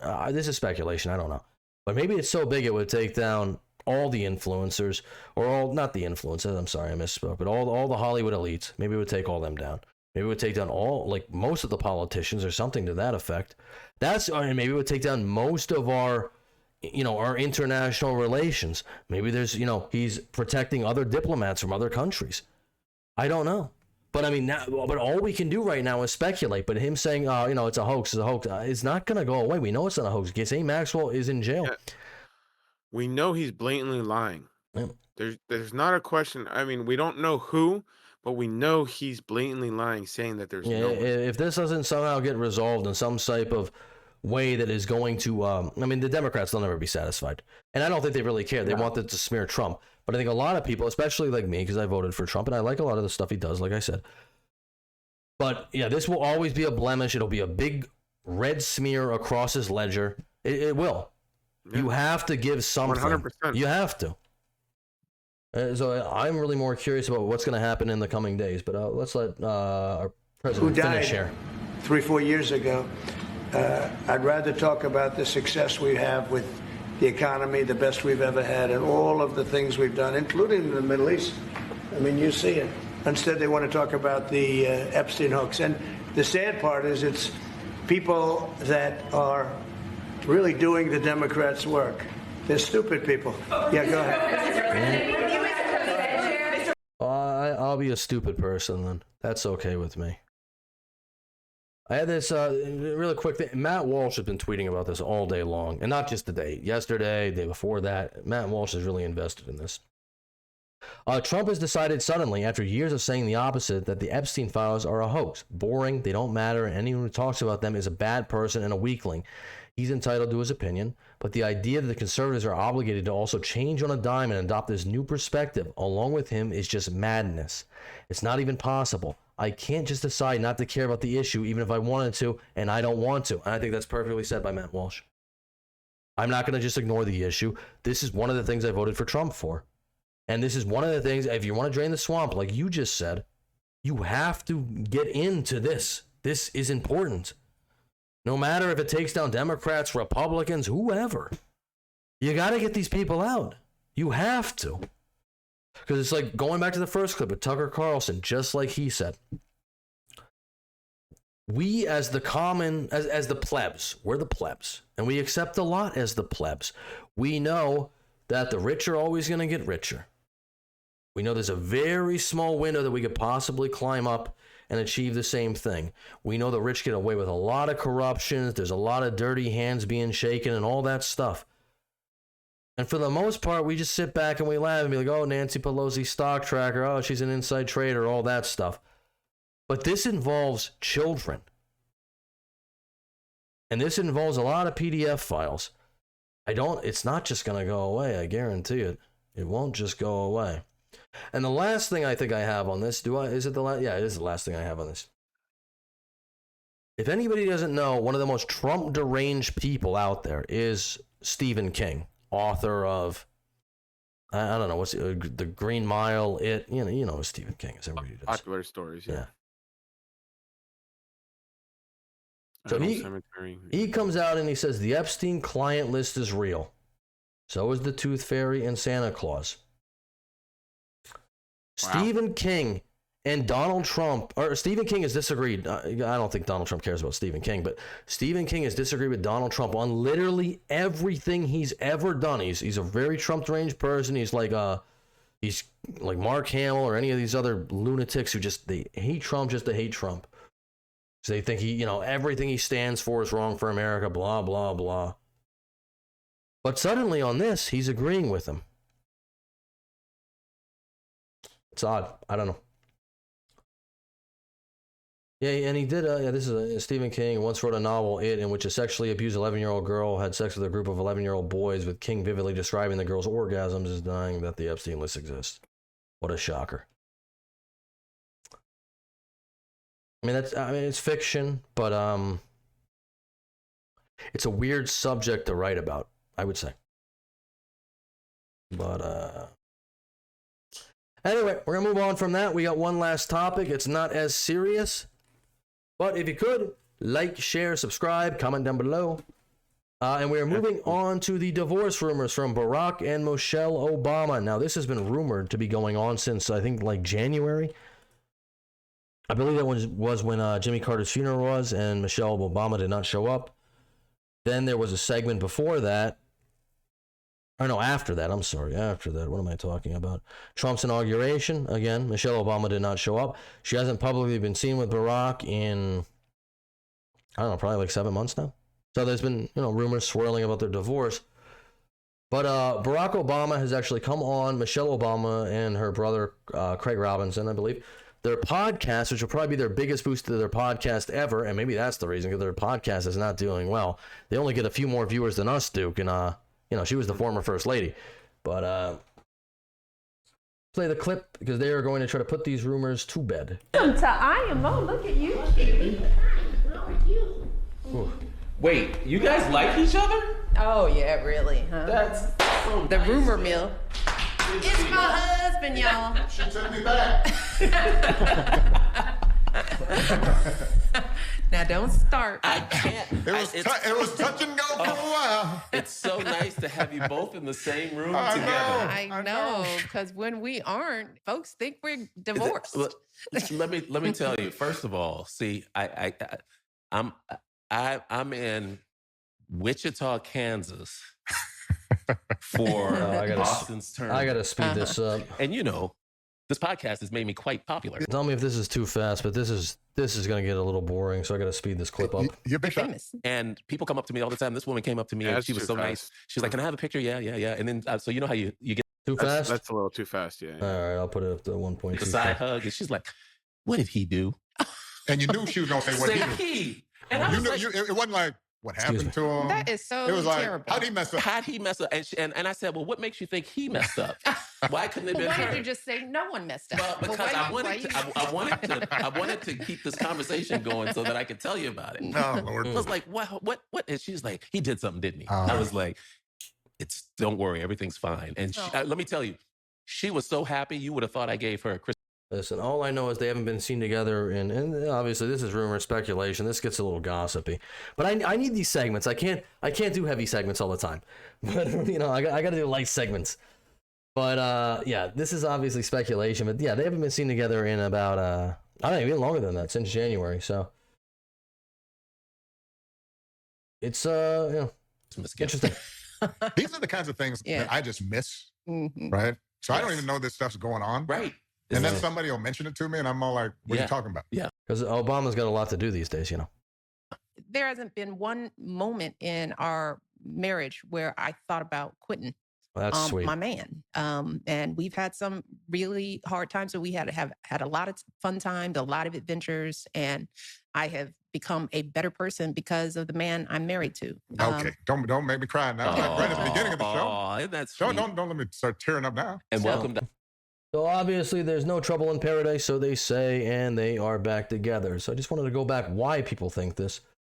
This is obviously Michelle Obama has a scheduling conflict. This is during Jimmy Carter's funeral. He's obviously Trump and Obama. They're seen sitting together. They're actually kind of like joking around and stuff like that. Just play the clip real fast. I'm not going to play the entire thing. But they seem like they're getting on. They seem like they're doing pretty good. But and you see Melania's over there. You can see Laura Bush is right there. Obviously, Hillary. She's right there. All the other wives are there. But apparently, Michelle Obama, she was a little too busy. She couldn't be bothered with showing up to the former president's funeral, which is entirely disrespectful. So this is what really started to circulate the rumors that they were going to have a divorce. Jesse Waters is going to summarize this up a little bit better than I can. Michelle Obama's been. She snubbed both Jimmy Carter's funeral and Trump's inauguration. Yep. And last week, Barack went to a basketball game all by himself. Turns out, I guess she said she was busy in Hawaii. They have a house in Maui, I believe. Which, could be true. Could be true that she's on vacation, but it's like, I feel like when you're the former first lady and you're worth $75 million and, you're flying, private jets and all that, I'm sure you're not really that concerned if you got to like jet right back to a place. If you really want to be there, you probably can. There's not much restricting you. Michelle's been busy working on a new podcast, and so far, it's been a flop. The first 2 episodes have been up all day and only gotten a few thousand views on YouTube. Half of them are probably primetime producers. But still, Michelle's spilling the family secrets, like how Barry gets on her nerves. Listen.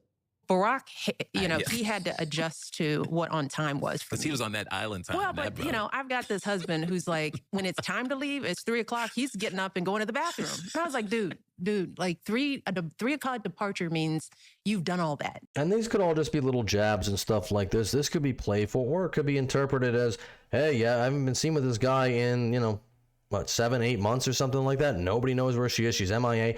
Now she's on this podcast. She's openly bashing Barack. I don't know. Speculation. Don't start looking that is what wives and husbands do with each other. They do. They go on podcasts. Give personal jab. They give bash personal each other? jabs back and forth. Yeah, absolutely. There's numerous evidence of it throughout the internet of couples doing that stuff. Yeah, With a former president, you think Melania would do that? You think Hillary would do that? I'm not saying where other people would do it. We're not talking about other people. We're talking about the Obamas. They're their own people. If they want to do that, that's their choice. Well, I guess it is, but it's like, normally especially when you're in a political family, you're supposed to put on a whole united front. Do I think it's correct, or do I think I would do it? No, but it's not me in the situation. Well, that's what I'm saying. This is why all the speculation, this is why all the rumors were swirling about them getting a divorce. Your glasses, at the 3:00 departure. But he's improved over 30 years of marriage. But that was you must adjust. Michelle says her husband doesn't really like people. doesn't know how to talk to him, and doesn't even really care. When a girlfriend comes to visit, it's usually like, you got to stay for 2 days because it's going to take us so much 2 time to come days to to check up. Now, Barack's come in, he's come out, and he's like, y'all still talking? He'll sit down for 5 minutes, be like, how are the boys? And the flip side of my husband, right? Because he golfs. And golfing takes as long as the first session of our, it takes 5 hours to golf. He'll golf with his buddies, come back, and be like, how's X? He's good. He's like, what'd y'all talk about? Nothing. Hate to break it to Michelle, but guys don't get deep on the course. Normally, when someone rags on their spouse, there's usually a little love. Like, Jimmy, he never listens, but he looks cute in his suit. But that wasn't cute. Did she drop this podcast to distance herself from Barack so she could run for president? Every politician starts a podcast right before they launch their next campaign. That's true. And this is, listen, I'm going to go just click off here. This is from March 12th. So this was all speculation at this point. If you believe it's all water under the bridge and this was not just a thing for her podcast to do ratings because it's obviously failing, which is pretty pathetic for a former first lady. But looking at you, Gavin. And it turns out Michelle wasn't the only one who had problems with Barack when he was in office. Michelle says the kids were embarrassed too. Every year we'd have the turkey pardoning. And that was the one thing that the girls would do at Barack, was go stand next to him when he pardoned this turkey. Yes. And it was cute when they were little, but as they got older, you could see on their faces in the shots of them thinking, I would just poke my eyes out. Just right now, just get me out of here. I'm standing with my father telling these stupid jokes. It's got to be terrible. Next to a turkey. So by the time we got to the last turkey pardoning, they were done. They were just like, I'm out. I'm not going. Michelle also that's got to be terrible.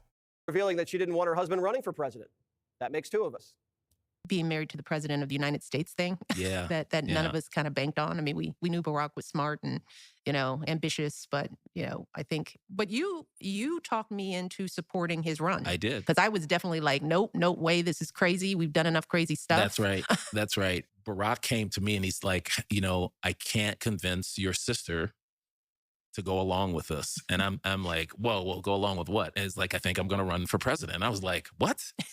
I convinced you to not penalize him for being really good at what he does. So you think that's all just normal banter too? Husband and wife, that's just shooting the crap, right? Well, it's her and her brother talking, so they're definitely going to be talking very personal, even if it's her and her brother talking in front of the entire world too. Well, you feel a lot more comfortable talking to somebody intimately than talking to a random person on a podcast. Yeah, but it's on a podcast. Whether it is, whether it is to a million people or not, to me, the stuff she's saying is not egregious enough to be like, oh my God, they hate each other. I don't get that. I mean, if maybe other people do, sure, but I don't get that. All right. To me, it's just regular wives talking about their husbands who they usually think are stupid and idiots. All right, let me see if I can. I got a couple more clips here. Let's see if we can change your mind on that. Well, I couldn't have gotten through 8 years in the White House without my big brother. But you talked me into supporting his run. Oh no, we already covered that. I'm sorry. I got one more clip here. See if this is normal banter, I guess. About what he needs as a grown man in the world. That would be. You should have threw a boy in the mix. I would. I'm so glad I didn't have a boy. Yeah. Because he would have been a Barack Obama. It's like baby Barack. It would have been amazing. Ooh, no, I would have felt for him. It's about what. You think that's normal too? She doesn't want to give her husband a male heir. Yeah, that's again, normal. To me, that's a normal. That's a normal thing it's for her a preference. former She didn't want a boy. First lady to say. Again, oh man. I don't know. I don't see anything that screams to me, oh my God, they really hate each other. Well, they haven't seen each other publicly in 9 months. They've been living separate lives. She's on this podcast bashing him all the time, which is not. Listen, maybe you do that with a spouse, in good ribbing or whatever, but not a former first lady. I've never seen that type of etiquette ever thrown out there from anybody like that. But obviously you think this is kind of like a non-starter. So you believe it. You're just like, oh, well, they came on, they said, well, we're not going to divorce. And you're like, oh, well, I'll take their word for it. Personally, I don't care. To me, that's not a topic that I really have to either believe or not believe. I'll take it at face value. I'm willing to take it at face value because I don't care. If I saw something at face value that again really gave me that red flag, I would think that way. But to me, I haven't seen that. Oh, all right. You're a lot more trusting of a person than I am, but I mean, to me, again, I know for instance, I'm going to use my brother and his wife.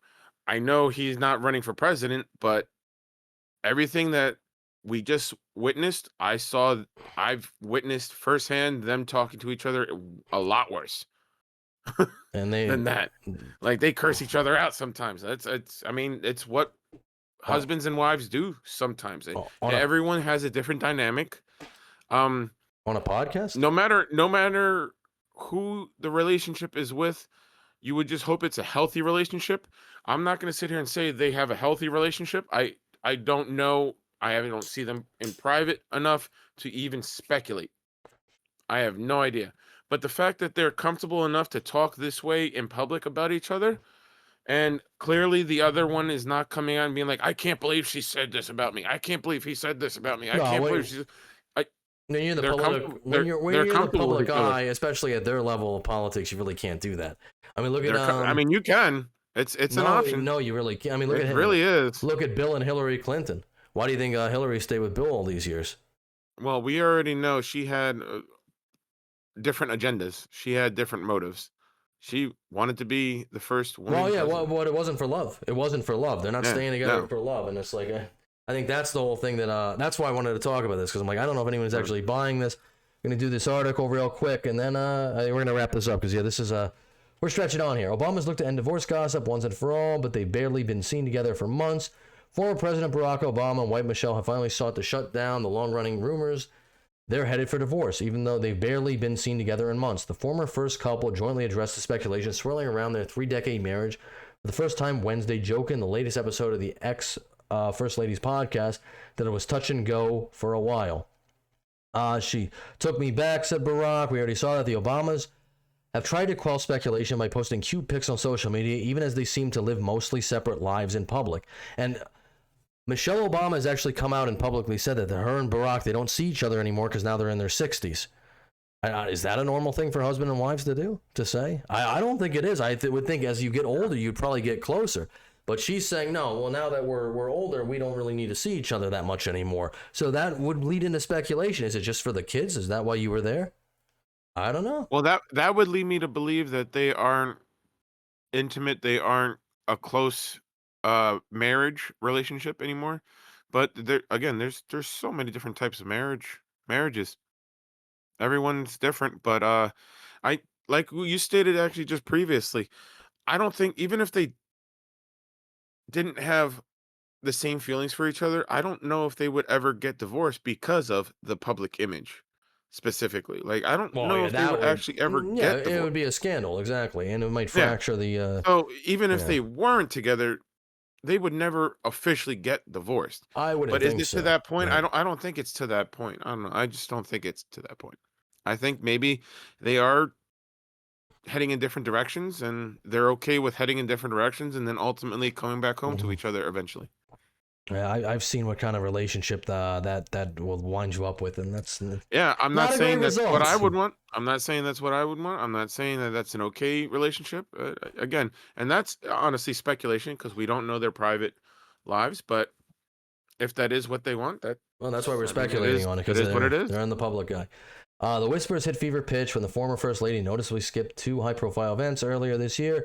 Former President Jimmy Carter's funeral and President Trump's inauguration. The show of unity came despite the pair rarely being seen side by side in public for months, a far cry from years gone by.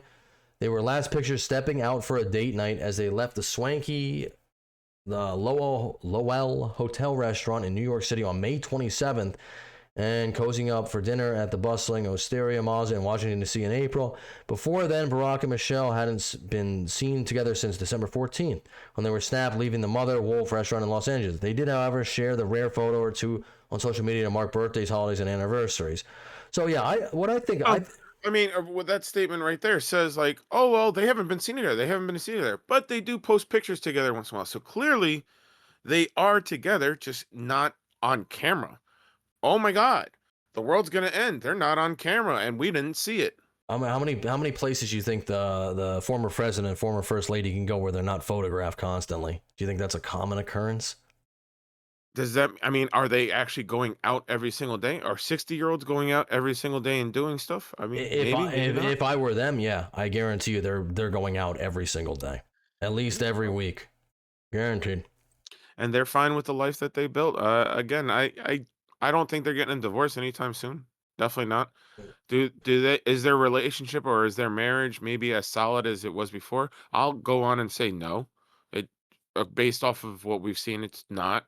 But again, we don't see the day-to-day private lives. How we have no idea. They could be on the phone every single day talking to each other for hours in private. I would highly, highly doubt that from the standoffish way they conducted this interview, and from I feel like he's just going on there to boost their numbers and stuff like that. I mean, I'm sure I don't think they're going to get divorced personally, but I think there might be trouble in paradise for the Obamas, especially the way Michelle has gone out on her podcast. Maybe he doesn't really care, but she will go out Honestly, there I and don't just kind think of he bash him. cares. The impression I get is like he's like, yeah, I mean, we're just existing and we're living. Well, yeah, he's a Democratic. He's a Democratic man, so I don't know if he would really, if he were to buck about his wife putting him down, that would kind of that would go against the whole party lines, Again, That's what I would think. Is this a tradition? They are not a traditional marriage whatsoever. I don't think they ever really were a traditional marriage. Well, they are a traditional marriage, yeah, of course they are. No, she was no. Well, no, in a sense, with a man and woman, sure. But what I'm saying is, did they act traditionally even when they were in the White House? Yeah, I would say so. Yeah. Really, most women are very loud spoken and forward with what their thoughts are as first ladies. Yeah, most of them, or some of them anyway. What about Eleanor Roosevelt? Some, again. Hillary Clinton? I don't know. Some. Most? I don't know. How many presidents have we had? How many 45 outspoken first ladies can you name? Some? Most? I can't name all the first ladies. I don't know. I could name all the presidents if you want me to, but that will take another 2 minutes. But we're not talking about presidents though. We're talking about the marriages that everyone's marriage is different. Some wives support their men behind the camera, behind the public. Some wives are very front leading. Some come out and bash them. Control them. Some wives bash them. Some wives jest with them. Some wives are modern, progressive, whatever you want to call it. I'll have to pick a better topic. Again, do I agree with it? No. Do what I ever want a marriage like that? No. I want to be clear and say that. I would not want a marriage like that. But I've seen examples of this type of marriage numerous times. This would probably be a very rare example in politics. Specifically presidential. Well, that's why we're talking. That's the whole point. I'm not comparing it to like my neighbors or something like that, or my parents. I'm comparing it in the political realm. But it's definitely not a typical political marriage for sure. All right. Well, listen. This is I'm dying up here. So. Like I really am, dude. I'm sweating like crazy. So yeah, before we end up, make sure to like, share, subscribe. Let us know what you think about the type of marriage that they display. If you think it's a hoax, if you think they are destined for divorce, let us know how you think. Yep. All right, and that will be that'll be it. I'm sorry, I'm dying. I'm getting heat stress up here. That'll be it from us, the Duke and Dutch Show. Thank you for tuning in. Please leave a like on the video, subscribe to the channel, comment down below, share it out to your friends and your family and all that stuff. And we will be back on Friday. Catch you on the next one. As always, I'm Dutch, and there's Duke's on the other side of the screen. And, that's, I gotta go take a shower because I'm time to cool down. I'm dying up here. Okay. Have a good day, everyone. All right, later.